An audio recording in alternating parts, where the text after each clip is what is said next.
Hey everyone, welcome back to ट्रेडस्प्लाइट। मैं हूं हर्षल और आज हम एक मल्टीपर्पज़ बर्ब सूट एक्सटेंशन के बारे में बात करेंगे जिसका नाम है CO2। ये एक्सटेंशन पेनिट्रेशन टेस्टर्स के लिए एक स्विस आर्मी नाइफ की तरह काम करता है क्योंकि इसमें आपको मल्टीपर्पज़ मॉड्यूल्स एक ही जगह मिलते हैं जो आप अदरवाइज अलग-अलग टूल्स से करते हैं। So, before starting, I would like to share a comment that this person posted. I truly appreciate it, and I want to thank him for his kind words.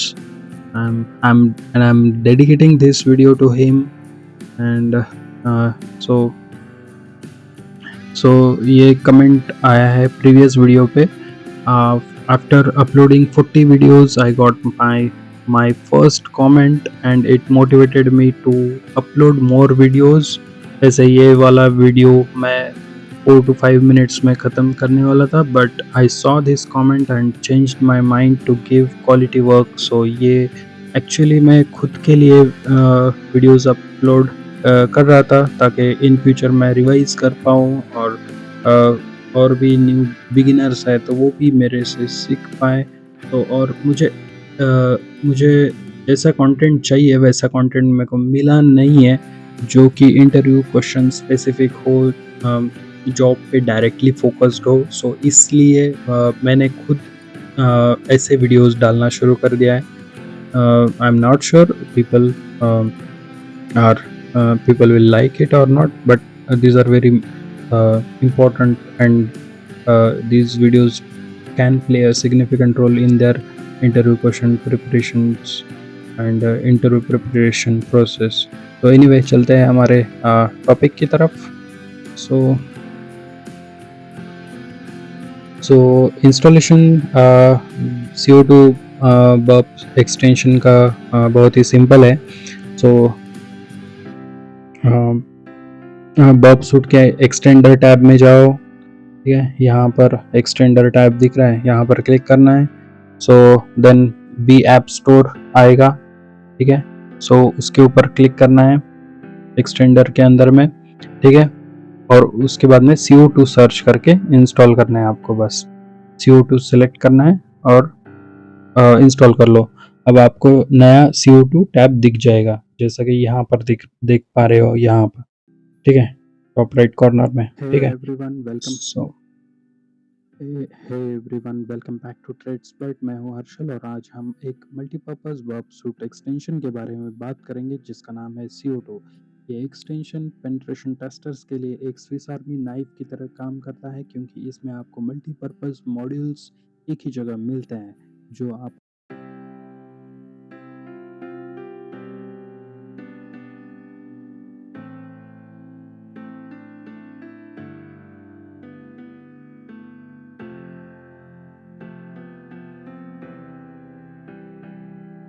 तो आई होप आपको समझ में आ गया होगा। यहाँ पर CO2 extension after installation it will be look like that. Okay, so CO2 के जो एक्सटेंशन है उसके अंदर बहुत सारे टूल्स होते हैं। सो सबसे पहला मॉड्यूल है CEWL इंटीग्रेशन। I am not sure if you are able to see. So सबसे पहला मॉड्यूल है CEWL इंटीग्रेशन। ये एक वर्ड लिस्ट जनरेटर है जो टारगेट वेबसाइट को क्राउल करके कस्टम वर्ड लिस्ट बनाता है। फॉर एग्जांपल, अगर आपको एक कंपनी के वेबसाइट से एम्प्लॉय नेम्स, प्रोडक्ट के नेम्स या कीवर्ड्स निकालने हैं पासवर्ड स्प्रेइंग के लिए, तो CO2 आपको डायरेक्टली ऑप्शन देता है URL, ठीक है, URL इनपुट करो और तुरंत एक वर्ड लिस्ट रेडी हो जाता है, ठीक है। सो दूसरा मॉड्यूल है HMAC जनरेटर। सो बहुत सी एप्लीकेशंस API के लिए HMAC सिग्नेचर्स यूज करती है। सो नॉर्मली आपको एक्सटर्नल स्क्रिप्ट्स चलानी पड़ती है, लेकिन CO2 के अंदर आप सीधा सीक्रेट की और डेटा इनपुट दो और ये SHA-256 या फिर SHA-1 या MD5 based HMAX signatures generate कर देगा। सो जो आप रिक्वेस्ट में ऐड कर सकते हो। सो अगला मॉड्यूल है हैश जनरेटर और डिकोडर, ठीक है, थर्ड वन। तो ये क्विक टूल है जिसमें आप डेटा को हैश कर सकते हो, जैसे MD5 है, SHA-1 है, SHA-256, और साथ ही कॉमन हैशेस को डिकोड करके जो डिकोड करके वेरीफाई भी कर सकते हो।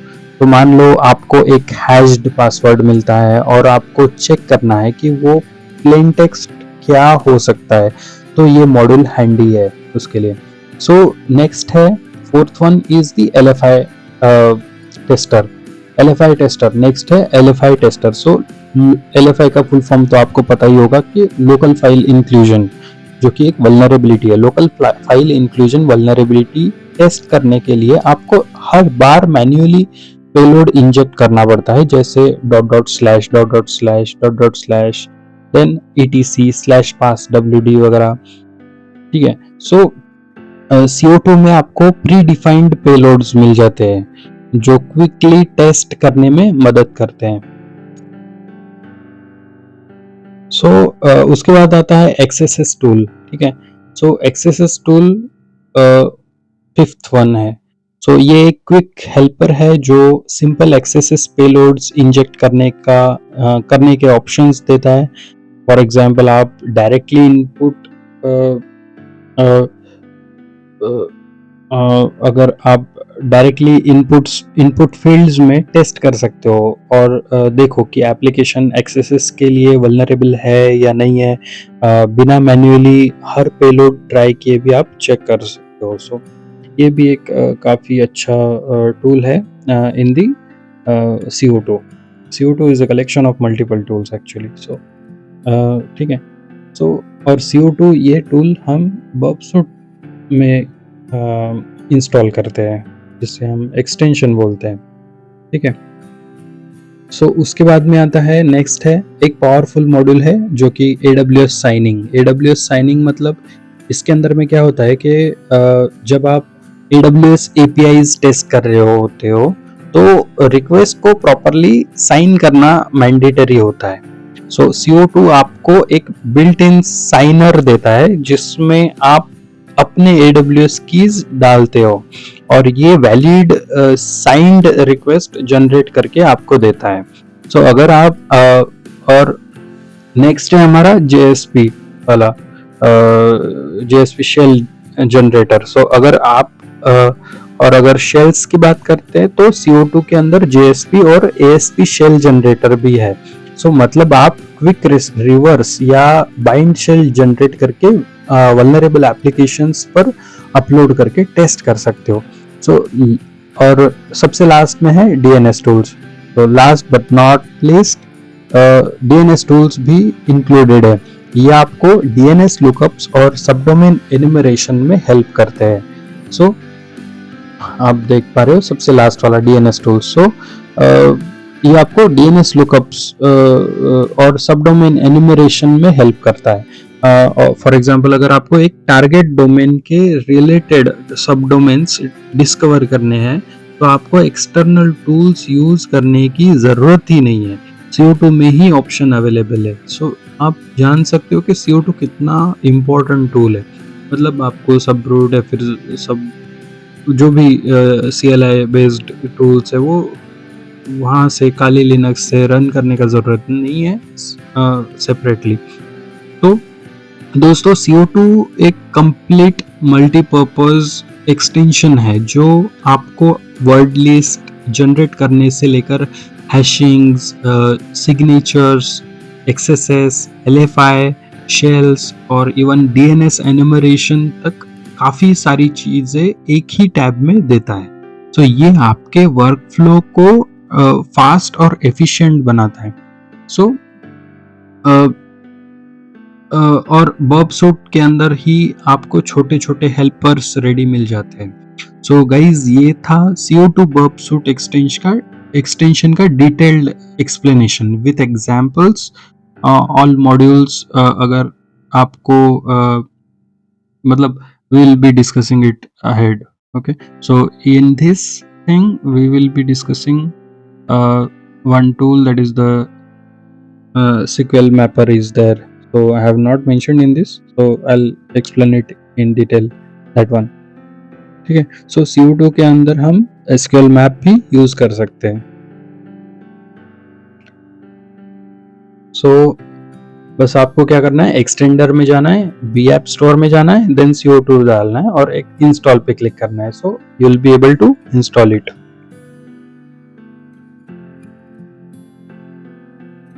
ठीक है,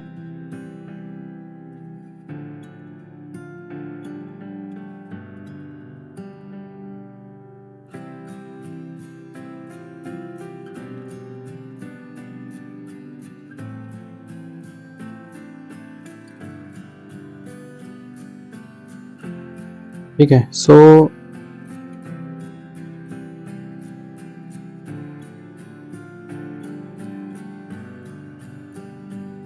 यहाँ पर ओपन आपको बस सिंपल क्या करना है, ओपन करना है verb suit, then go to extender में जाना है, then verb B app store में CO2 डाल के इंस्टॉल कर लेना है उसको.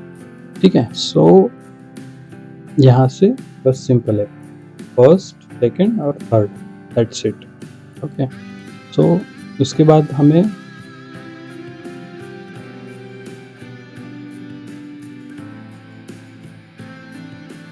क्या करना है, इंटरसेप्ट ऑन करना है. अभी इंटरसेप्ट ऑन, हाँ ठीक है. तो इंटरसेप्ट ऑन करेंगे सबसे पहले हम. अभी करने की ज़रूरत नहीं, बाद में कर सकते हैं, लेकिन आपको बता देना चाहता हूँ कि यहाँ से हम इंटरसेप्ट ऑन करते हैं. सो जस्ट प्रॉक्सी में जाना है, इंटरसेप्ट में जाना है, देन इंटरसेप्ट ऑन करना है और ब्राउज़र में आपने कॉन्फ़िगर करना है बर्ब को. तो बर्ब कॉन्फ़िगरेशन जो है वो .dir उसका जो भी सर्टिफिकेशन रहेगा, मतलब ताकि आप HTTPS वाली भी रिक्वेस्ट आप इंटरसेप्ट कर पाओ, तो उसके लिए वो हमें बर्ब का एक्सटेंशन इंस्टॉल करना पड़ता है. ठीक है, सो नहीं समझ में आया तो कमेंट डाल देना, वो उसके ऊपर भी वीडियो डाल दूंगा. So that is very basic thing. तो अगर आप सर्च भी करेंगे कि verb suit configuration in the browser, बस इतना भी डाल देंगे तो आ जाएगा उसमें. ठीक है, but if you are looking for a specific video on it, so you can just let me know in the comment. Okay, so we'll go ahead. सो सबसे पहले हम क्या करेंगे कि डॉकर इमेज हम इंस्टॉल करेंगे, डॉकर इमेज डिप्लॉय करेंगे B app का. वल्नरेबल जो एप्लीकेशन है उसके लिए हम इमेज यूज़ करना है हमें. ठीक है, डिप्लॉय करना, तो उसके पहले हमें डॉकर का ज़रूरत पड़ेगा. ये डेवऑप्स का टूल है एक्चुअली, लेकिन हम यूज़ करेंगे VMware की तरह इसका. ठीक है, सो डॉकर सबसे पहले क्या करना है, ये वाला लिंक जो देख रहे हो ना, docker.com, तो इस पे जाना है और यहाँ से just click on the download Docker desktop. Okay, यहाँ पर क्लिक करोगे. सो बेसिकली आपको डाउनलोड करना है. So we need to deploy the BWAP store which is a vulnerable application. तो उसके लिए हम क्या करेंगे, डॉकर को डाउनलोड कर लिया, वो उसको इंस्टॉल करना है. फिर उसके बाद में हमें ये वाला इमेज जो है वो इंस्टॉल करना है BWAP का. सो उसमें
सो अभी तक हमने देखा कि अटैकर डेटाबेस पासवर्ड हैशेस निकाल लेता है। नेक्स्ट स्टेप में वो इन्हें क्रैक करता है और जैसे ही प्लेन टेक्स्ट पासवर्ड मिल जाता है वो डायरेक्टली डेटाबेस में लॉगिन कर सकता है यूजिंग दिस कमांड mysql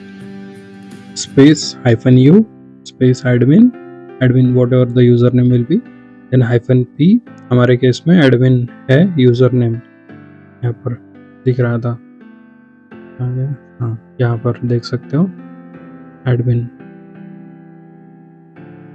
और -p मीन्स पासवर्ड हम एंटर करेंगे इस कमांड के बाद में, -h और जो भी होस्ट रहेगा उसका IP यहाँ पर पेस्ट करना पड़ेगा।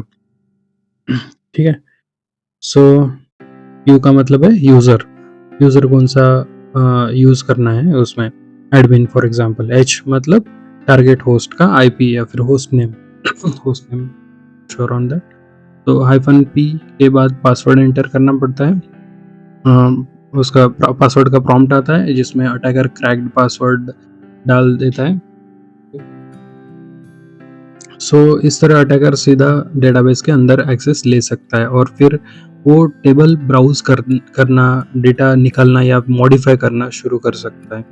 तो मतलब हैशेस क्रैक करना एक ब्रीच है जो अटैकर को डायरेक्ट डेटाबेस लॉगिन और फुल कंट्रोल तक ले जा सकता है।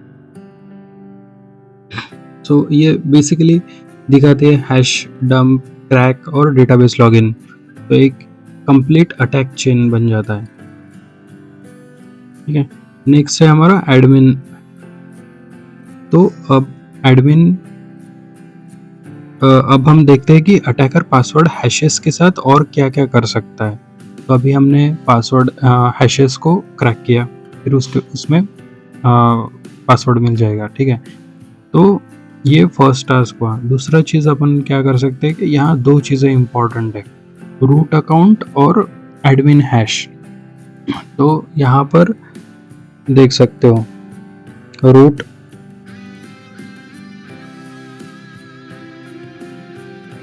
अकाउंट, यहाँ पर देख सकते हो रूट अकाउंट इस स्लाइड में दिख रहा है कि रूट का पासवर्ड नल है, यहाँ पर आप देख सकते हो नल दिख रहा है।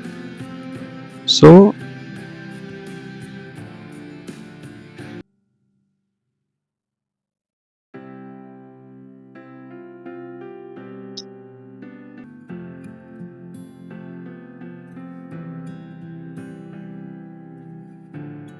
रूट अकाउंट यहाँ पर दिख रहा है आपको, रूट अकाउंट और एडमिन हैश। तो रूट अकाउंट इस स्लाइड में दिख रहा है कि रूट का पासवर्ड नल है, मतलब उसके पास कोई पासवर्ड सेट ही नहीं है। अगर यहाँ पर अगर अटैकर को सिस्टम का लोकल एक्सेस मिल जाए तो वो डायरेक्टली रूट यूज़र से लॉगिन कर लेगा विदाउट पासवर्ड।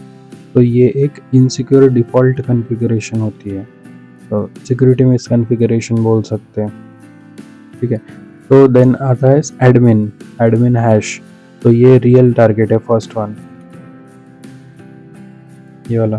तो ये रियल टारगेट है, अगर अटैकर इस हैश को क्रैक कर लेता है तो उसको फुल डेटाबेस एक्सेस मिल जाएगा, मतलब वो सारे टेबल्स रीड, राइट या डिलीट कर सकता है। एंड रिजल्ट ये है कि अटैकर अपने एक्सेस को एस्केलेट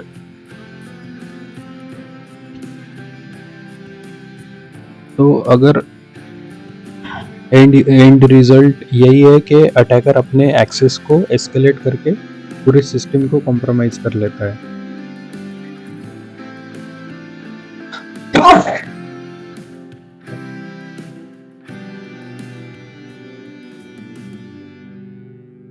पहले डेटाबेस एक्सेस फिर root privileges.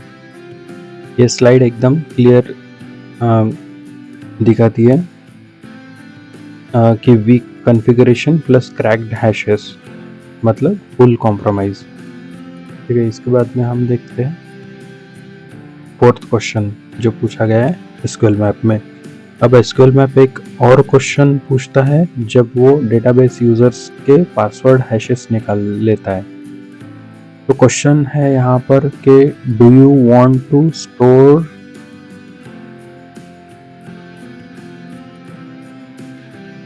Do you want to store hashes to a temporary file for eventual further processing with other tools? तो यहाँ दो ऑप्शन होते हैं, एक तो Y और एक N, yes और no। तो अगर हम Y प्रेस करें तो SQL मैप इन हैशेस को एक टेम्पररी फाइल में सेव कर देगा। बाद में हम इन्हें किसी और क्रैकिंग टूल जैसे जॉन द रिपर या फिर हैशकैट जैसे टूल जो है तो उनमें यूज कर सकते हैं।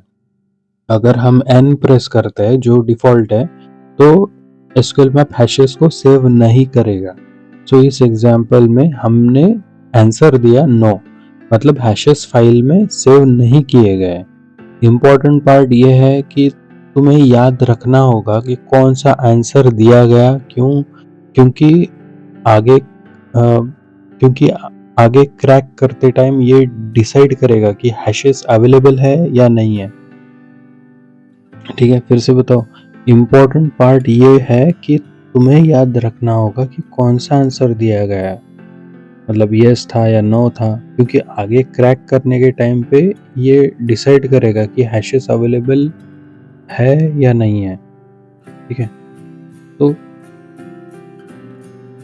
जो भी हैशेस सेव किए, स्टोर किए, तो उनके ऊपर कोई एक्शन लेना है क्या? So do you want to perform dictionary based attack against retrieved password hashes.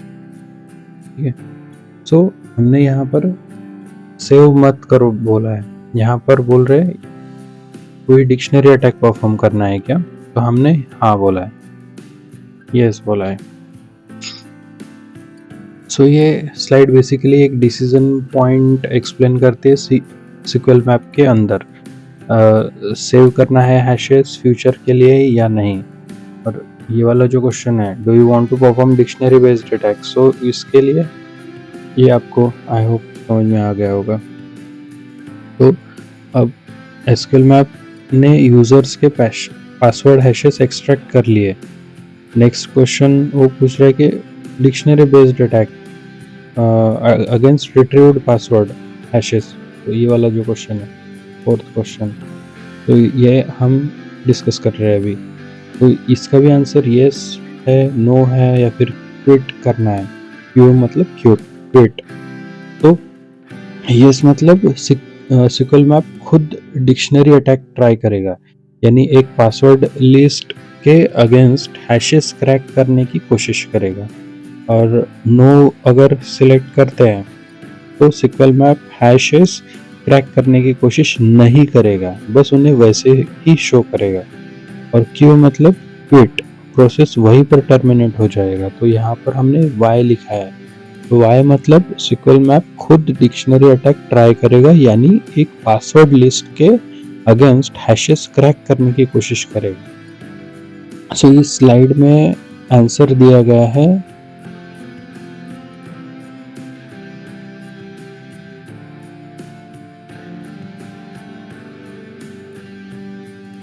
Yes. ठीक है,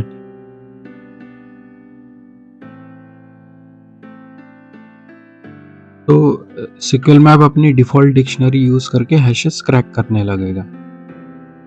ठीक है, और एन सिलेक्ट किया होता हमने तो वो क्रैकिंग स्किप कर दिया होता। और सिंपल शब्दों में कहा जाए तो ये स्टेप डिसाइड करता है कि SQL मैप को क्रैकिंग का काम करना है या नहीं करना है। ठीक है, उसके बाद में फिफ्थ क्वेश्चन है।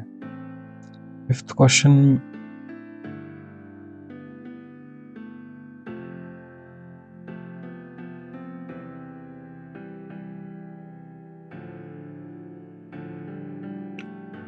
अब चलते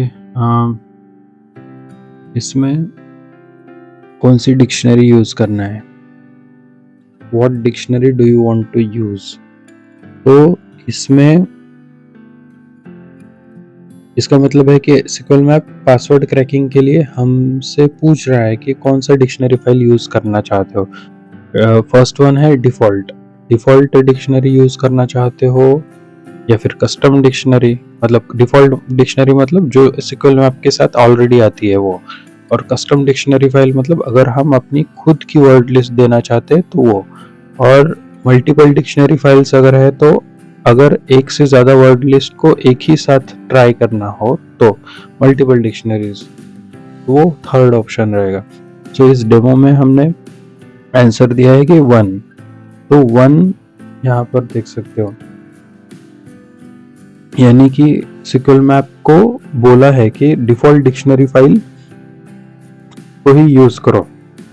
आप देख सकते हो नीचे सिक्वल मैप ने कंफर्म भी कर दिया है कि यूजिंग डिफॉल्ट डिक्शनरी करके यहाँ पर।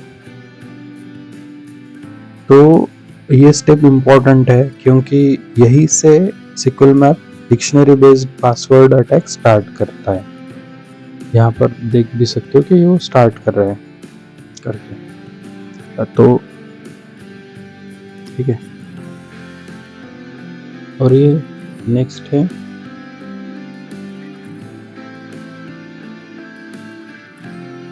यहाँ पर हमने 1 सिलेक्ट किया है, यहाँ पर ये 7th क्वेश्चन है।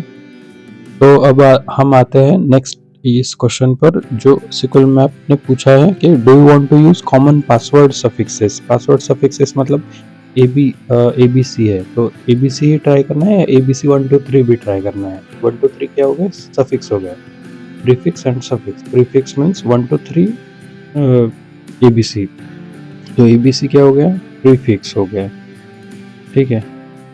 अगर ABC 1 2 3 लिखा है तो 1 2 3 क्या हो गया, सफिक्स हो गया, पोस्टफिक्स वगैरह वो देख लेना। सफिक्स मतलब आइडियली ABC के बाद में जो लिखा है 1 2 3, ठीक है। क्वालिटी लिखा है, क्वालिटी 1 2 3 4 5 ट्राई करना है क्या, या फिर क्वालिटी ही ट्राई करना है, वो पूछ रहे हैं, यस और नो। अगर यस किया तो ABC 1 2 3 भी ट्राई करेगा, ऐसा है। यहाँ पर एग्जांपल भी दिया है टॉप राइट कॉर्नर में, आप देख सकते हो। तो यानी यहाँ सफिक्स मतलब पासवर्ड के एंड में कुछ एक्स्ट्रा ऐड करना। फॉर एग्जांपल अगर पासवर्ड है पासवर्ड, तो सफिक्स ऐड करने के बाद वो बन जाएगा पासवर्ड 1 2 3, या फिर क्वालिटी 2025। यानी डिक्शनरी के नॉर्मल वर्ड्स के साथ सिक्वल मैप नंबर्स या ईयर्स जोड़कर नए कॉम्बिनेशंस बनाता है। अगर हम नो सिलेक्ट करते हैं तो सिर्फ सिंपल डिक्शनरी वर्ड्स ट्राई होते हैं, जैसे एडमिन, पासवर्ड, क्वालिटी। लेकिन इस डेमो में हमने आंसर दिया है यस। इसका मतलब है सिक्वल मैप को बोला गया है कि सफिक्सेस भी ट्राई करो। नीचे आउटपुट में आप देख भी सकते हो कि यूजिंग डिफॉल्ट डिक्शनरी करके लिखा हुआ है, यूजिंग डिफॉल्ट डिक्शनरी। तो उसके बाद लिखा है स्टार्टिंग डिक्शनरी बेस्ड क्रैकिंग। सो इसका मतलब डिक्शनरी बेस्ड क्रैकिंग भी हमने शुरू कर दिया है, ठीक है। सो यानी सिक्वल मैप अब डिक्शनरी प्लस सफिक्सेस दोनों के साथ ब्रूट फोर्स शुरू कर रहा है। तो 7th क्वेश्चन का आंसर है यस, ठीक है। Then this is the output what we got. अब देखते हैं ये वाला आउटपुट जो सिक्वल मैप ने जनरेट किया है। यहाँ पर सिक्वल मैप ने डेटाबेस का नाम आइडेंटिफाई किया है वीवेब, और इसके अंदर कौन सा टेबल मिला, विजिटर्स नाम का। हाँ, विजिटर्स दिखा आपको ये टेबल, तो यहाँ पर विजिटर नाम का टेबल भी दिख गया है। अब हमारे सामने आ रहा है टेबल्स के अंदर के कॉलम्स, जैसे यहाँ सेशन टेबल्स के कॉलम दिख रहे हैं, ठीक है। तो ये सब कॉलम के नाम है, ठीक है। एडमिन, ठीक है, टाइनी इंट यानी ट्रू या फिर फॉल्स वैल्यूज जो रहेंगी। एडमिन का जो डेटा टाइप है वो टाइनी इंट है, मतलब ट्रू या फॉल्स। आईडी मतलब इंटीजर है। पासवर्ड क्या है, varchar ऑफ 100 है, यानी टेक्स्ट फॉर्मेट में है और एक्टिवेटेड है। तो email, login, reset code, reset, ठीक है, रीसेट कोड, सीक्रेट, और ऐसे ही मल्टीपल फील्ड्स है। फिर विजिटर्स टेबल में भी कॉलम्स मिल गए, डेट नाम का भी कॉलम है, ठीक है, डेट टाइम है यानी कब एंट्री हुई। आईडी मतलब इंटीजर, आईपी एड्रेस मतलब विजिटर की आईपी एड्रेस दिखेगी। यूजर एजेंट मतलब विजिटर का ब्राउजर का इंफॉर्मेशन रहेगा। User agent means browser, browser है फिर कोई भी यूजर इंटरफेस यूज कर रहा है वो। ठीक है, तो बेसिकली हमें पूरा डेटाबेस का स्ट्रक्चर मिल चुका है, कौन सा टेबल है, उसमें कौन सा कॉलम है और उनका डेटा टाइप क्या है। सो ये स्टेप बहुत इम्पोर्टेंट होता है क्योंकि अब अटैकर डायरेक्टली इन्हीं टेबल्स और कॉलम्स के अंदर से सेंसिटिव डेटा एक्सट्रैक्ट कर सकता है, जैसे यूजर नेम से पासवर्ड है या पर्सनल इंफॉर्मेशन है। सो ये था एसक्यूएल मैप का टेबल और कॉलम एनुमरेशन का आउटपुट। ठीक है, तो इसके बाद आता है ये, क्या है ये? अब एसक्यूएल मैप ने हमें और एक पावरफुल इंफॉर्मेशन दे दी है जो कि डेटाबेसेस के टेबल्स कौन से हैं। तो यहाँ पे करंट डेटाबेसेस आइडेंटिफाई हुआ है, बीवैप, और उसके अंदर जो टेबल्स मिले वो मतलब ब्लॉग नाम का है, हीरोज है, मूवीज है, एक्सेट्रा एक्सेट्रा। तो ये बहुत ही क्रिटिकल स्टेप है क्योंकि अब हमें क्लियर आइडिया मिल गया है कि डेटाबेस के अंदर कौन सा डेटा स्टोर है। फॉर एग्जांपल यूजर्स टेबल का नाम देखकर ही समझ आ रहा है कि इसके अंदर यूजर नेम्स और पासवर्ड्स होंगे। विजिटर्स टेबल के अंदर वेबसाइट विजिटर्स की डिटेल्स होंगी, जैसे आईपी एड्रेसेस और यूजर एजेंट होंगे, और इसी तरह मूवीज है, हीरोज है, और ब्लॉक टेबल्स में अलग अलग एप्लीकेशन रिलेटेड डेटा होगा। तो इस स्टेज पर हमने सक्सेसफुली डेटाबेस का स्ट्रक्चर मैप आउट कर लिया है। So due to YouTube policy next step I can't perform, जिसमें अगला स्टेप होगा इन्हीं टेबल्स के अंदर एक कॉलम्स और एक्चुअल डेटा एक्सट्रैक्ट करना। तो ठीक है, सो बस दोस्तों यही था आज का वीडियो, और आपको वीडियो पसंद आया हो तो बताएं आपको क्या करना है। So I won't be telling you what need to be done. Okay, so this video took a lot of effort and countless hours to create, so I truly appreciate your support guys. So और ठीक है, चलो मिलते हैं next verb suit extension में जिसका नाम है WSDLR। ठीक है, WSDLR इसको बोलते हैं। Thank you guys. Bye.